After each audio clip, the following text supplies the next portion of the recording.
Bonjour à tous et bienvenue sur Alpha. Donc on continue avec notre formation. Cette fois-ci, on va constituer notre lab.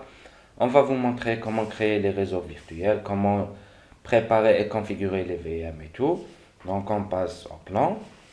Dans le plan, nous allons voir les étapes de configuration des différentes VM. On va revoir le schéma du lab et le schéma de liaison des différents équipements du lab. À la fin, on va vous montrer une démonstration réelle de tout ça, bien en détail. Donc, les étapes de la configuration. On va configurer bien sûr VMware Workstation pour le préparer à recevoir nos VM. On va créer nos réseaux virtuels sur VMware Workstation. On va créer et configurer les VM Sophos UTM. Idem pour le client et Windows Server. On va configurer notre domaine qui est alpha.lan. Et par la suite, on va joindre les PC clients à ce domaine. Donc le nom du domaine, il sera alpha.lan. Le nom du DC, dc.alpha.lan. Et le PC client, it.alpha.lan. Je vous mets aussi le mot de passe du lab qui sera @alform2015 tout au long de ce lab. Donc on va revoir notre schéma du lab. On constate bien que sur le site principal, on a une VM pour l'UTM, une VM pour le DC et une VM pour le PC client. Par contre, sur le site distant, on a une VM pour l'UTM et une VM pour le PC client. On a deux connexions WAN. Voilà. Deux connexions WAN sur le site principal et une connexion sur le site distant. Ici, on a compris que il nous faut 5 réseaux virtuels VMnet. 3 pour le site principal et 2 pour le site distant. Donc sur le TM, on va créer 3 cartes réseau. Sur le DC, une seule. Sur le PC client, une seule. Sur le TM distant, 2 cartes réseau. Une pour le WAN et une pour le LAN. Et une carte réseau pour le PC client. Donc le LAN du PC, le site principal, c'est-à-dire ces trois réseaux, on va utiliser VMnet 0 pour simuler ETH 0. VMnet 1 et VMnet 2 pour simuler ETH 1 et ETH 0.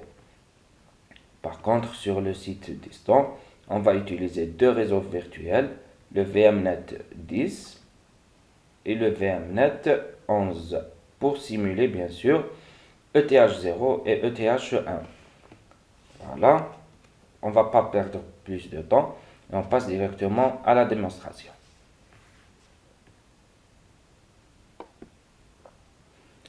Donc nous voilà sur notre hyperviseur qui est VMware Workstation. J'ai préparé un peu les VM et tout. J'ai créé quelques dossiers pour accueillir nos VM. J'ai créé le HQ pour recevoir la VM du DC et du IT et plus tard la VM de l'UTM. J'ai créé un autre dossier qui va contenir le PC client du site distant et ainsi la VM de l'UTM du site distant. Donc maintenant j'ai préparé les VM du DC et des PC clients ainsi que la VM du PC des slides. Donc on va directement sur éditer les réseaux virtuels. Je vais supprimer tous ces réseaux virtuels pour créer les nôtres. Donc je vais commencer par le VMnet 0 qui va représenter le LAN du premier site. Il va être en host only. Je désactive le service DHCP local. Je vais choisir le segment 10.10.10/24. Je fais appliquer. Le VMnet 1, il va être en bridge pour lui connecter la carte réseau de mon host. Je fais appliquer. Le VMnet 0 représente le LAN. Le VMnet 1 représente le WAN du premier site. Maintenant, je vais créer le LAN du deuxième site. Il va être en host only avec le segment 172.116.00/24. Je vais appliquer. Et je vais rajouter le VMnet 11 qui va représenter le WAN du deuxième site. Je vais lui connecter la carte réseau Broadcom 802. Donc ça se pourrait que ce n'est pas le même cas pour vous, mais pour moi c'est ça. Donc le VMnet 19, il est réservé à la carte réseau du PC des slides. Voilà, je vais appliquer. Vous avez remarqué que je n'ai pas configuré le VMnet 2, qui représente le WAN 2 du premier site, parce que je n'ai plus de carte réseau disponible. Je le ferai plus tard. Je fais OK. Maintenant, vous avez remarqué que les VM ne contiennent aucune carte réseau. Pourquoi? Pour vous montrer comment créer et connecter les cartes réseau comme il se doit. Maintenant, on va commencer par le DC. On va lui créer une carte réseau. Voilà. Et on va lui connecter, premièrement, au VMnet 0 qui représente le LAN. Très bien. Maintenant, pour le IT, excusez-moi, le temps qu'il restaure la config. La même chose pour le IT. On va lui créer une carte réseau et on va la connecter au VMnet 0 toujours, qui représente le LAN bien sûr. Voilà. Maintenant sur le DC. Là, maintenant sur le DC, on va lui attribuer une adresse IP dans le segment du LAN qui est en 10.10.2/24, c'est-à-dire 255.255.255.0. On a vu sur le schéma du lab et les détails des adresses IP que l'adresse IP par défaut, c'est-à-dire la passerelle par défaut, c'est l'adresse de l'UTM qu'on va configurer plus tard. Pardon, c'est-à-dire c'est le 10.10.10.1. On fait OK. On peut bien sûr désactiver le protocole IPv6 dont on n'a pas besoin. Oui. Et voilà. La même chose pour le PC client. On va lui fixer une adresse IP dans la plage de notre réseau LAN. Donc il va prendre l'adresse 5 de la plage du LAN en 255.255.0, c'est-à-dire /24. Et la passerelle par défaut, elle sera l'adresse de l'UTM qui est 10.10.10.1. Voilà. OK. OK. On va voir qu'est-ce qu'il a pris comme adresse. Voilà. Tout est bon. Maintenant, sur le DC, on va lui changer le nom de l'ordinateur. On va mettre une petite description. Contrôleur de domaine. Alpha.lan. Le PC sera tout simplement DC. OK. OK. Appliquer. Redémarrer ultérieurement. On va faire la même chose pour le PC client. Donc, client lab, voilà, IT, ok, ok, parfait, on va redémarrer ultérieurement. Maintenant, sur le DC, on va créer notre domaine, on lance le gestionnaire de serveur, on va directement sur gérer, ajouter des rôles et des fonctionnalités. Suivant, installation basée sur un rôle ou une fonctionnalité. On choisit le serveur. On va choisir le service ADDS. Ajouter les fonctionnalités. Suivant, suivant, suivant. Et redémarrer automatiquement le serveur de destination si nécessaire. Oui, installer. L'installation va commencer.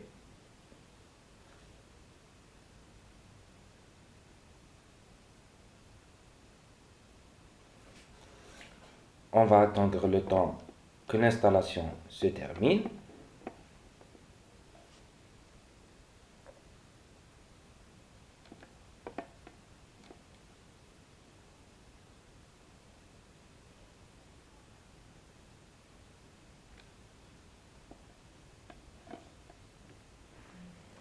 Vous allez remarquer qu'il s'agit peut-être d'un mauvais nom, qui est Win, etc.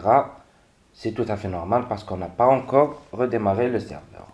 Donc, l'installation a réussi. On fait fermer. On va le promouvoir en contrôleur de domaine. Mais on ne va pas le faire tout de suite. On va redémarrer d'abord. Voilà.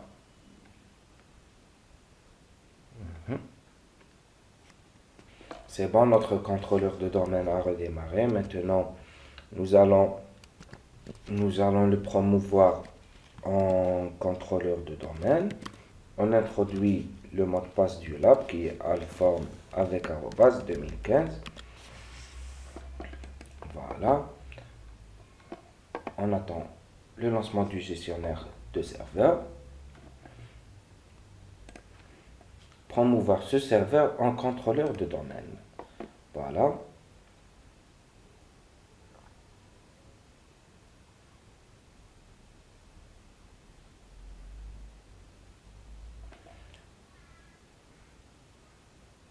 Nous allons confirmer qu'il a bien pris le nom DC. Très bien. On va sélectionner, ajouter une nouvelle forêt. On va l'appeler alform. LAN. Voilà. On met suivant.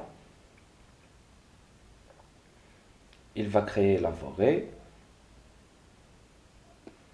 Maintenant, on choisit le niveau fonctionnel de la forêt sur Windows 2012 R2. On va sélectionner que ce serveur va contenir un serveur DNS qui est important pour ce qui est important pour le DC. On met le mot de passe.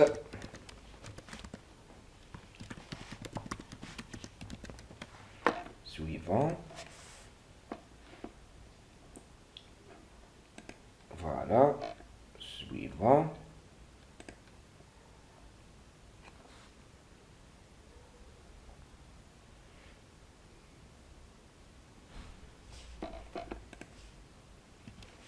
Le nom NetBIOS du domaine, il sera alform. OK. On est d'accord.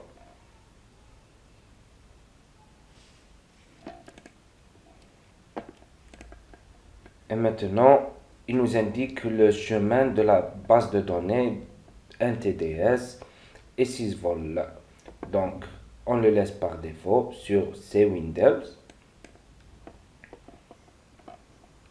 En arrière-plan, j'ai eu une erreur qui indique que le serveur DNS est nécessaire pour la création du domaine. Donc, ce que j'ai fait, j'ai rajouté l'adresse du DC au serveur DNS IPv4. Pour cela, j'ai introduit l'adresse 2 qui est l'adresse du DC. Donc, maintenant, on clique sur Installer pour démarrer l'installation et la promotion de ce serveur en un contrôleur de domaine.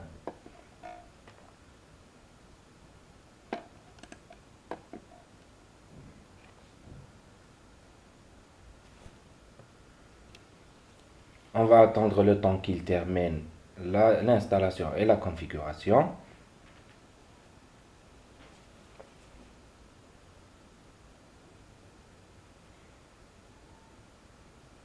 Il va créer les partitions nécessaires pour le contrôleur de domaine, à savoir la partition schéma et la configuration du serveur DNS.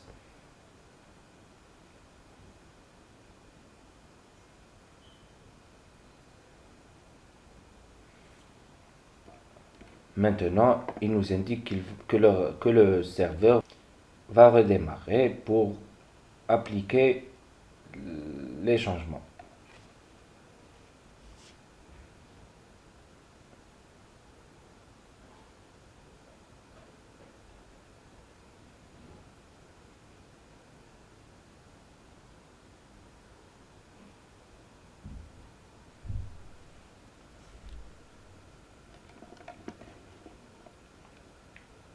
En attendant, on va sur le PC client.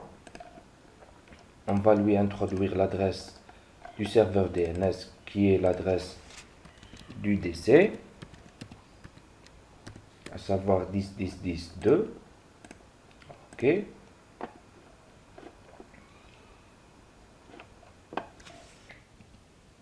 Maintenant qu'on a terminé avec les configurations de VMware Workstation, on va modifier l'affichage des différents PC et serveurs en plein écran.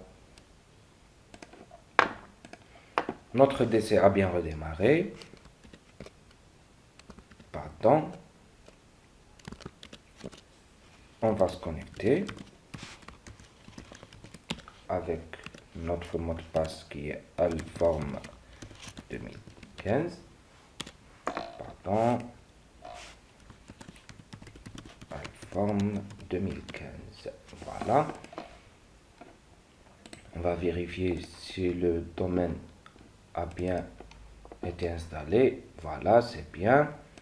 Pour notre domaine, pour le PC client, on va tout simplement le joindre à ce domaine. Donc, pour ce faire,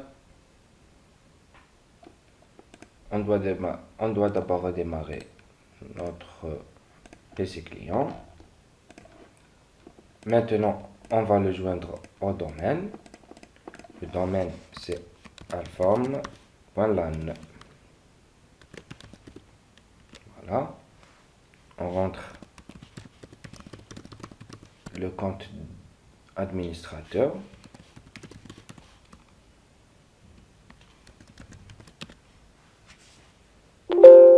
Voilà, bienvenue.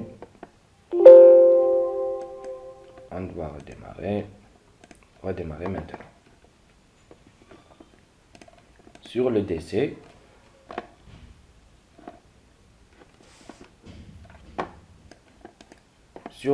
on va se connecter avec le compte administrateur du domaine et non pas le compte administrateur local. Donc, on va choisir alform anti/administrateur. Et voilà. On est connecté avec l'administrateur du domaine et non pas l'administrateur local. On va lancer le gestionnaire de serveur, outils, utilisateurs et ordinateurs Active Directory. On va sur alform.lan, users, et on va créer un nouveau utilisateur qui sera appelé IT. Donc le nom, peu importe. On va mettre Jawed Kassous. et le nom d'ouverture de session, ça sera it@alform.lan. Voilà, le mot de passe c'est alform 2015 avec arrobase au début. L'utilisateur doit changer non. L'utilisateur ne peut pas changer le mot de passe, peu importe. Le mot de passe n'expire jamais. Oui. Et voilà. Sur le mot de passe. Voilà. Oups. Encore une fois.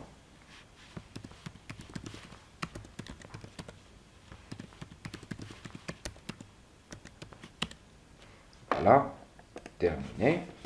On va sur le PC client et on va se connecter avec cet utilisateur. Donc, alform anti/slash utilisateur ou bien utilisateur arrobase alform.man. Donc, ici, c'est IT. Alform 2015. Voilà, très bien. Bonjour.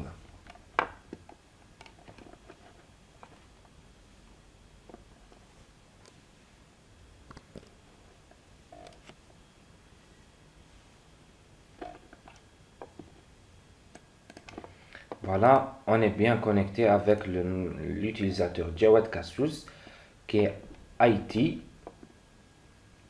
Et maintenant, nous allons créer la machine virtuelle de l'UTM. Pour ce faire, on se rend sur notre hyperviseur Workstation. Voilà. On clique avec le bouton droit Nouvelle machine virtuelle. Personnaliser. On va choisir Workstation 11 parce qu'il a une liste de compatibilité plus large que celui du 12. Voilà, il est compatible avec Workstation 11 et Workstation 12. Next. On récupère l'image ISO. Voilà. On fait Next. On choisit Linux. Et sous Linux Enterprise 12 par exemple, on a le choix entre le 12 ou le 11 parce que le noyau de l'UTM il est basé sur cette distribution de Linux. Voilà, on lui donne son nom qui est alform UTM. On change le répertoire par défaut, alform lab, VM et alform-UTM. Voilà, on fait Next. On choisit un seul processeur avec 2 cœurs pour simuler un dual core. Pour la RAM, idéalement, on lui met 2 Go, mais nous, on va descendre un petit peu plus bas pour mettre 1 Go 5. Maintenant, on ne va pas créer de carte réseau. Pour vous montrer comment créer les cartes réseau avec les réseaux virtuels qu'on a créés tout à l'heure.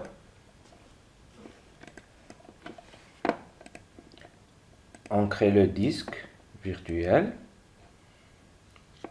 On crée un nouveau disque. On lui attribue 70 Go par exemple.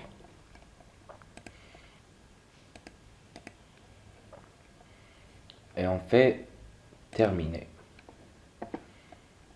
On glisse cette machine virtuelle vers le site principal.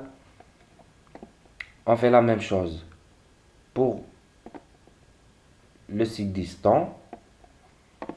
Donc, nouvelle machine virtuelle. Workstation 11. Next. Choisis Linux. Sous Linux Enterprise. UTM. On lui donne un nom, par exemple BO UTM. On change le répertoire par défaut. BO UTM. Voilà. Next. Dual core. 1 Go. Par exemple. pas de carte réseau. Le disque, 60 Go en un seul fichier. Répertoire du disque. Voilà, terminé. Et les deux VM de l'UTM sont créés avec succès. Maintenant, nous allons créer les cartes réseau des machines virtuelles de l'UTM. Pour ce faire, on va sur Settings, Ajouter, carte réseau. La première qui sera connectée au VMnet 0 qui est le LAN. Voilà. On va rajouter une autre pour la connecter au WAN, ETH1 sur le réseau du site principal. La même chose pour l'autre machine virtuelle. On ajoute une carte réseau. On lui attribue la valeur 10. Voilà. La deuxième carte réseau, elle sera connectée au VMnet 11. Voilà. Pourquoi cette carte, elle est pour le LAN et cette carte, elle est pour le WAN. Sans oublier bien sûr le PC distant, le PC client du site distant. On va lui créer une carte réseau qui sera connectée uniquement au réseau LAN du deuxième site. Voilà. Parfait. Maintenant, on va se connecter à ce PC. On introduit notre mot de passe.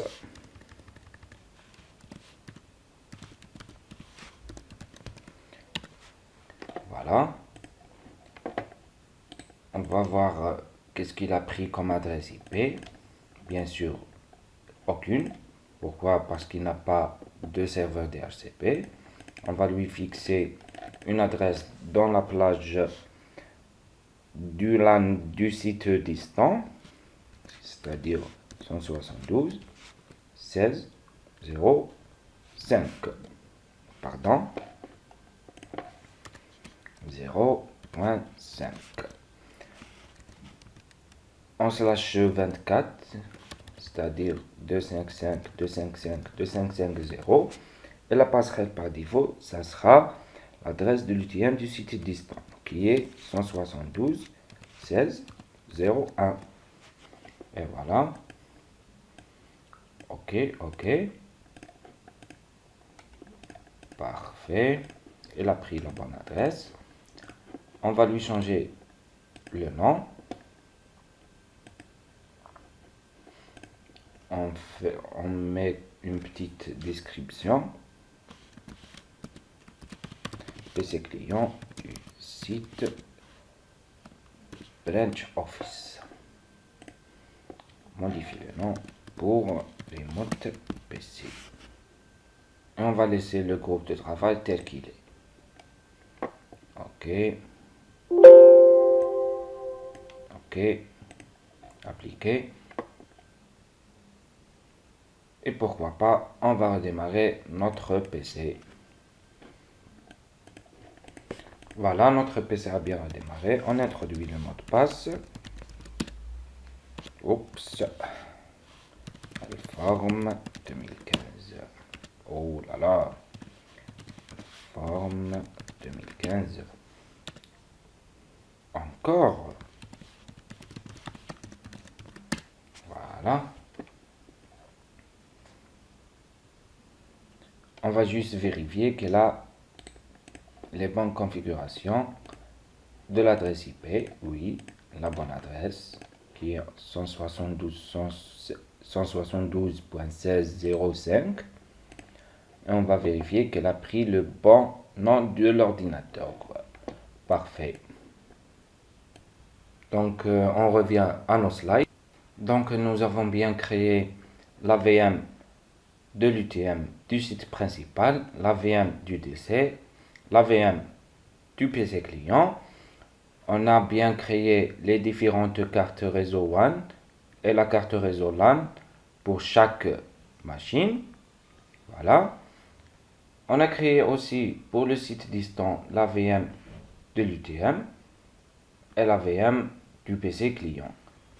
Donc voilà, on est arrivé à la fin de cette vidéo. On a vu ensemble comment configurer toutes les VM, tous les réseaux virtuels et tout.